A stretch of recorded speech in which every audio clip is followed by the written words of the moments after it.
స్వామివారి యొక్క విశేషం ఏంటంటే స్వామివారు సాకార రూపంగా కొలువై ఉన్నారు.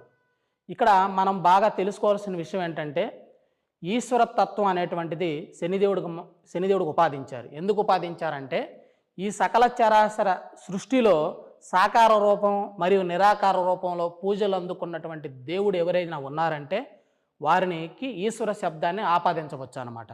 ఉదాహరణకి పరమశివుడిని మనం సాకార రూపంలో కొలుస్తూ ఉన్నాం. అంటే స్వామివారికి పాము ఉంటుంది, చేతిలో డమరకం ఉంటుంది, త్రిశూలం ఉంటుంది, జట ఉంటుంది, గంగ ఉంటుంది, పులితోలు ఉంటుంది. ఇట్లా ఇది సాకార రూపం అన్నమాట. అయితే ఇదే స్వామివారిని మనం లింగ రూపంలో కూడా పూజిస్తూ ఉన్నాం. అంటే ఈ సృష్టిలో ప్రపంచ జనాభా మొత్తంలో కూడా భగవంతుని పూజించేటువంటి వాళ్ళు సాకార రూపంలో పూజిస్తున్నారు ఒక వర్గం, లేదు భగవంతుడికి ఆకారం లేదని నిరాకార రూపంలో కూడా పూజిస్తూ ఉన్నారు. అయితే సాకార రూపం నిరాకార రూపం రెండిట్లో కూడా పూజలు అందుకున్నటువంటి భగవంతుడు ఎవరంటే ఈశ్వరుడు. కానీ అటువంటి ఈశ్వర శబ్దాలు మన సృష్టిలో కొంతమంది 5గురు దేవులకు మాత్రమే ఆపాదించబడినాయి.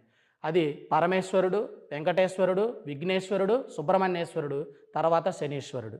శనీశ్వరుడికి ఎందుకు సాకార రూపం ఇచ్చారంటే నిరాకార రూపంలోనైనా సాకార రూపంలోనైనా ఆయనకి మనం పూజలు అందుకోవచ్చు, ఆయనకి మనం పూజలు చేసుకోవచ్చు అనేటువంటి ఉద్దేశంతో.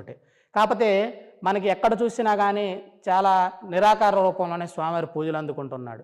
సాకార రూపంలో స్వామివారి మూర్తి భవించినటువంటి ఏకైక ఆలయం వినుకొండ శ్రీ శనైశ్వర స్వామివారి దేవస్థానం. ఈ 2025 సంవత్సరంలో మార్చి 29వ తారీఖున శనివారం అమావాస్య